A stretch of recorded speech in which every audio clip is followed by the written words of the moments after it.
Mga paps, tikman natin itong ating laing. Ano masasabi mo, Mami? Napakasarap! Oh my God! Wow naman! Napakasarap! Sobrang sarap po. Grabe ba? Wow! Wow! Wow! Isang mapagpalang araw para sa ating lahat. Today nga pala, gagawa tayo ng isang dish na nababagay para sa Holy Week. Gagawa tayo ng laing na may gata at may kasamang galunggong, bagay na bagay ngayon sa mahal na araw. Iwas muna tayo sa karne. Halika, samahan mo ako, Paps, kung paano natin ito ginawa. This is how we do it! Rock and roll! Wow! Wow! Wow! Pag na-prepare mo na lahat ng ingredients, mga Paps, proceed na tayo sa ating pagluluto. Ang una natin gawin dyan, magprito muna tayo ng isda. So ito, pinapainit natin itong ating kawali into high heat. And then kapag okay na yan, maglagay na tayo dyan ng cooking oil. Ngayon mga Paps, kapag mainit na yung ating kawali, pwede na tayo maglagay ng mantika. Diretso na yan. Medyo madami kasi magpiprito tayo ng isda. Yo!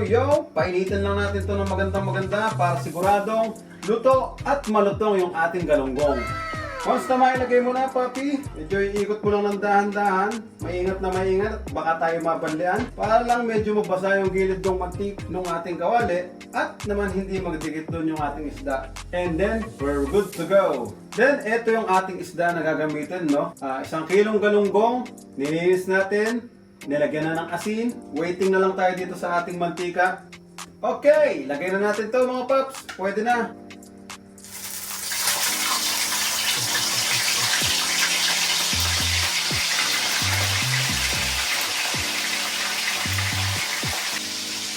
Hintay lang natin na maluto yung kanyang naunang side.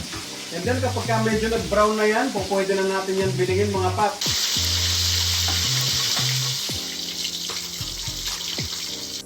Wow! Crispy! Wow! Wow! Wow! Wow naman! Wow! Wow!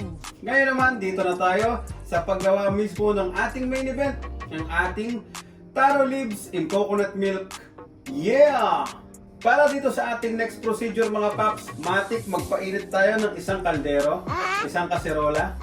Kahit anong pwede nyo paglutuan, goods yan. As long as medyo malaki, nakakasya yung dami ng ating leaves. Excellent! Maglagay lang tayo ng konting amount ng cooking oil, sakto lang para dun sa ating mga aromatics na ilalagay. So gaya nga ng ating pagkakaalam dito sa ating channel, ang olive oil hindi na natin kailangan masyadong painitin ng mainit na mainit, yung halos umuusok. Kapag nailagay na natin to sa mainit na kaserola, pwede na natin isunod dyan agad yung ating aromatics. At dito naman sa ating aromatics mga Paps, meron tayo ditong bawang, sibuyas, luya, lahat yan pino, mince. Salang natin mga Paps, unahin na natin tong ating garlic.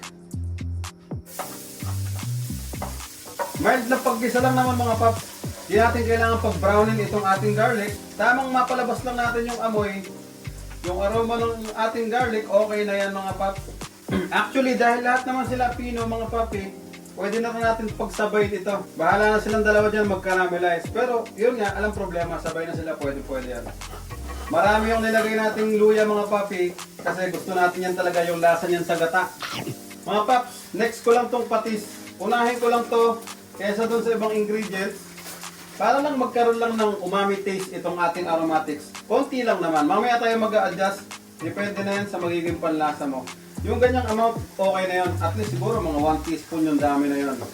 So haluin lang natin yan mga Papi. Ayan natin mag-sizzling itong ating pagsasangkot siya, paggigisa.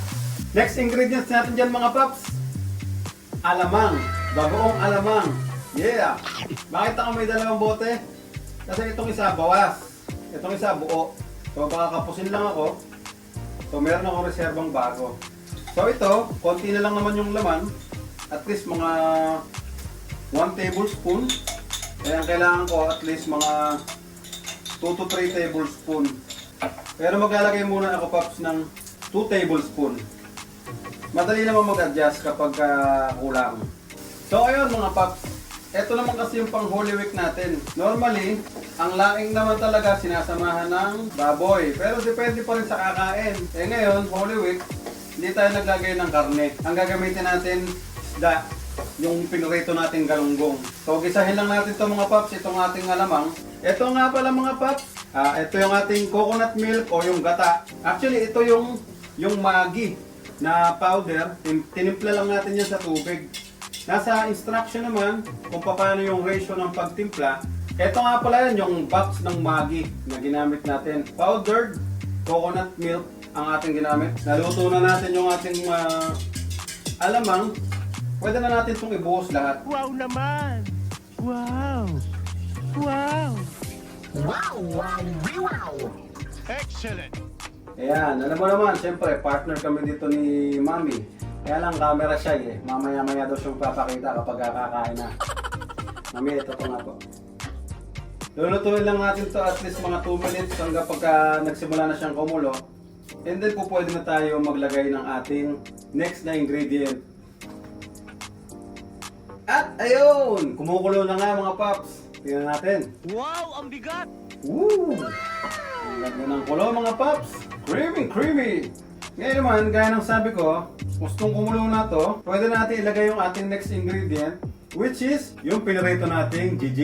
Yeah! 8 piraso to. So siguro maglagay ako ng 4. Ang gusto naman natin dito, buo natin ilalagay para yung lasa niya sumama dito sa ating gata. Ito na rin yung pinaka magbibigay siguro ng flavor dito sa ating sabaw.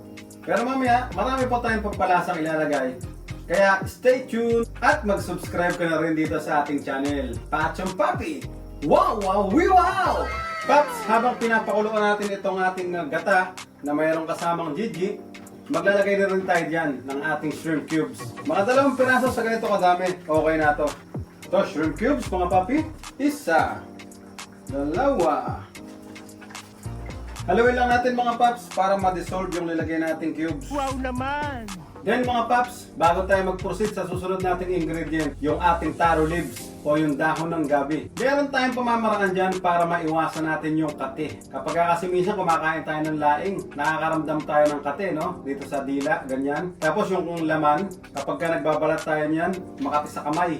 Kasi may mga dagtayan, nagko-contain siya ng mga substance na nagtitrigger sa atin para tayo magkate o nagbibigay sa atin ng allergy. So ang pamamaraan na ginagawa natin dyan mga papi, since dried ang ating taro leaves, binababad muna natin yan sa tubig. Kagaya nito.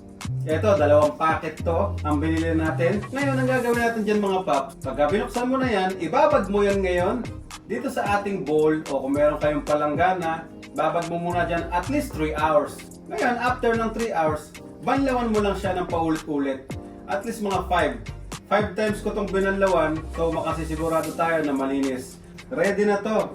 Kung pwede na nating isama dito yan sa ating gata. Ang gagawin nito ngayon, since dried siya, pagkabanlaw natin, piniga natin yan, para naman pag nilagay natin dito, yung gata yung ma-absorb ng dahon.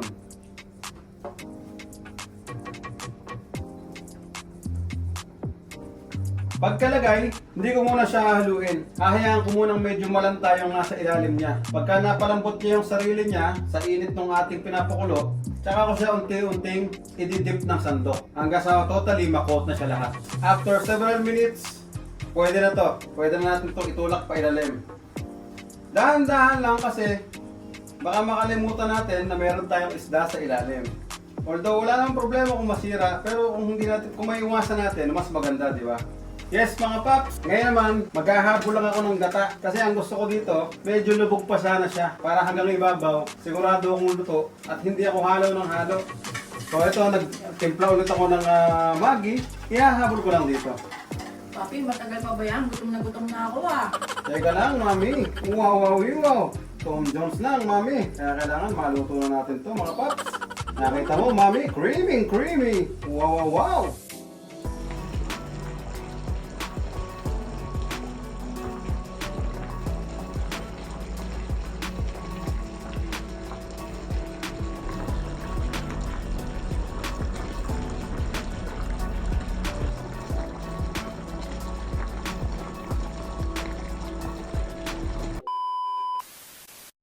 So at this point mga paps, pinakapanghuli, meron na lang tayong few ingredients dito. Sama na natin itong ating sili.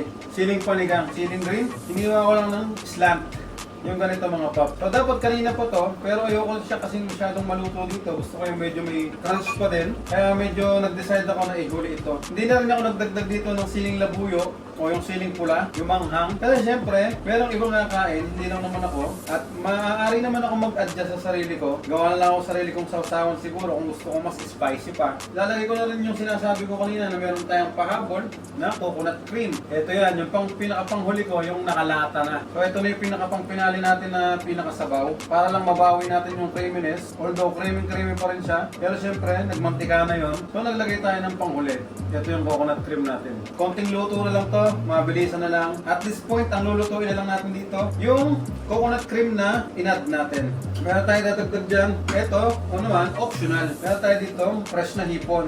Nilinis lang natin, tinanggal lang natin yung mga bigo-bigote. Then pwede na natin i-add to. Naluto na natin yung gata. So ito naman yung ating magiging pang-finale. Ito yung ating fresh na hipon, which is optional naman. Pero kung gusto nyo talaga, pwede kayo mag-add nito mga paps. So yan, mabilis lang naman maluto ang hipon. Dito na lang sa ibabaw. Okay na to dito. Yes mga paps! At eto na nga, almost done with this taro leaves in coconut milk. Titikman namin to ni Patcham Mami at sasabihin namin sa inyo kung ano ang score namin dito sa aming ginawa. Kaya naman, let's get it on! This is how we do it! Wow, wow, wow! 1, 2, 3, 4. Pacho papi, yeah. Pacho papi, yeah. Pacho papi, yeah. Pacho papi, wow, wow, we wow. Pacho papi, yeah. Pacho papi, yeah. Pacho papi, yeah. Pacho papi, wow, wow, we wow. Pacho papi, yeah. Pacho papi, yeah. Pacho papi, yeah. Pacho papi, wow, wow, we wow. Yo! What's up mga paps? Ito na nga pala yung ating Holy Week special na laing. May sahog tong hipon at saka yung ating piniritong galunggong. Tara, kasama natin dito ngayon si Patcham Mami. Hello mga kapatsyang papi. Yes! Ngayon, titikman natin ito ngayon. At si Patcham Mami ang magsasabi sa atin kung ano ang kinalabasan ng luto ni Papi. Let's go! Yes po, kain na tayo. Tara mga paps, tikman natin itong ating laing. Ano masasabi mo, Mami? Napakasarap. Oh my God! Napakasarap! Sobrang sarap po. Grabe ba? Tingnan natin. Sakto lang siya. Hindi masyadong maanghang. Para sa akin sakto. Sakto yung anghang niya. Tapos, yung gata, pil na pil mo yung gata. Ang sarap. Creamy. Creamy, no? Oh. Pero yung pakiramdam na creamy na hindi nakakasuya, hindi nakakasawa, gano'n. Sarap. Tsaka yung ano, yung sinabi ko kanina, tungkol sa sili, hindi ko talaga siya inanghangan. Ang gusto ko na lang, ako na lang yung mag-adjust. Tama. Kasi merong ibang kakain, baka mababa yung tolerance nila sa anghang. Nandun pa rin yung kunat na. Yung kunat na yung texture ng laing talaga. Pero ang sarap. Yung ibig sabihin, madali siyang nguyain, pero mararamdaman mo yung parang medyo goma style, ganyan. Yun yung, kumbaga, yung kilala nating lasa ng laing, di ba? Yun, creamy, sakto yung alat, balance yung timpla ng ating alamang, no? Yung alamang, no? Dapat nga pala meron tayong sasawa ditong alamang tsaka lemon kasi meron tayo nitong galunggong. Oo. Para sa akin, napakasarap po. Kaya naman, mga paps, kwento nyo kung paano rin kayo gumawa ng laing. Ito kasing version natin, pang Holy Week, walang sahog na karne, walang sahog na baboy. Ang nilagay natin, hipon tsaka isda. Kwento nyo rin sa comment section kung paano kayo gumawa ng laing. At kung nagustuhan nyo yung ginawa natin, anong gagawin nila, Mami? Like and share. Mag-comment na din po kayo. At saka ang importante, Mag-subscribe po sa channel ni Patcham Papi. Patcham Yun. Papi, yeah! wow, wow, wow, yeah! Tara, kain na tayo, guys! Kain tayo. Sarap. Wow, wow, wow. Bye! Pacho papi, yeah. Pacho papi, yeah. Pacho papi, yeah. Pacho papi, wow, wow, we wow. Pacho papi,